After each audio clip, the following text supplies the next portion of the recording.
Hi, I'm Trey Harper, Director of Spiritual Leadership for the Mississippi Annual Conference. And I guess I know what you're thinking right now. Oh no, not another.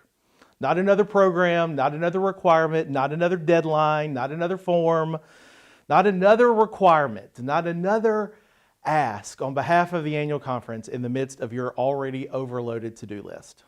And you have every right to feel that way.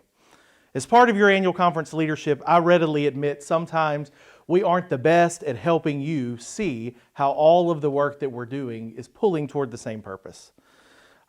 We know that you have a lot going on, and sometimes it seems that we don't consider that.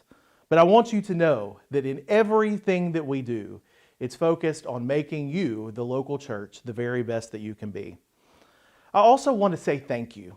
I want to say thank you for the amazing work and ministry that each of you have done in your own way in the middle of unprecedented times. I don't know about you, but I'm ready to be done with unprecedented times. But they are our reality. The reality is we don't know what is going to happen from one day to the next, but you as the faithful have done remarkable work. You have learned to embrace new technologies and new people in ways that most of us never could imagine. And you were doing it before we even asked. God has done great and amazing things with the people called Methodist in the state of Mississippi. And we are so excited about the way that you have been leading in not only reaching people with the gospel of Jesus Christ, but protecting people during this time of pandemic. But I also want to let you in on a secret.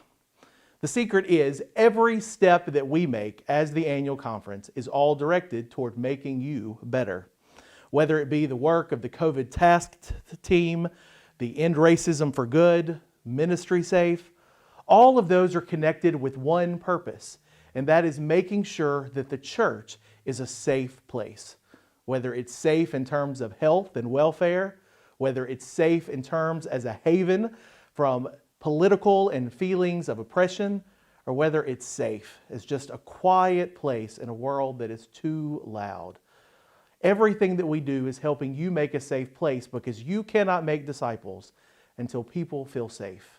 And we thank you for the way that you have embraced all of this work completely and wholeheartedly. God is doing great things.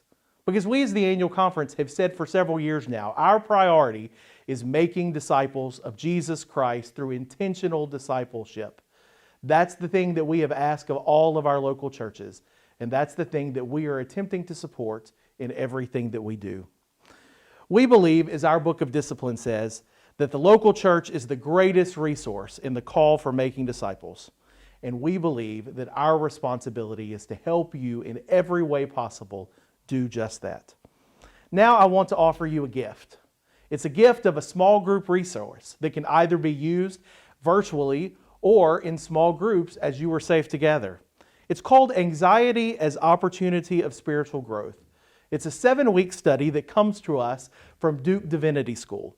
And we are partnering with them in order to provide digital license for interested churches in the Mississippi Annual Conference. I encourage you that if you would like to explore this resource, to go to www.redeemingbabel.com and check out Anxiety as Opportunity for Spiritual Growth. Once you look at their examples, if it is something you would like to pursue for your church, contact your district office. We have shared digital license with each of the districts, and they will disseminate those. If your district office doesn't have any license, contact the Office of Spiritual Leadership, and we may be able to pull a few from somewhere else.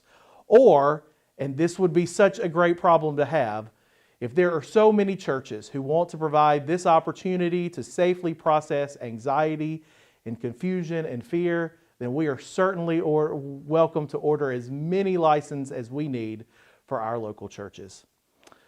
We ask a lot of you, but we also ask a lot of ourselves because we know that the work you do is important.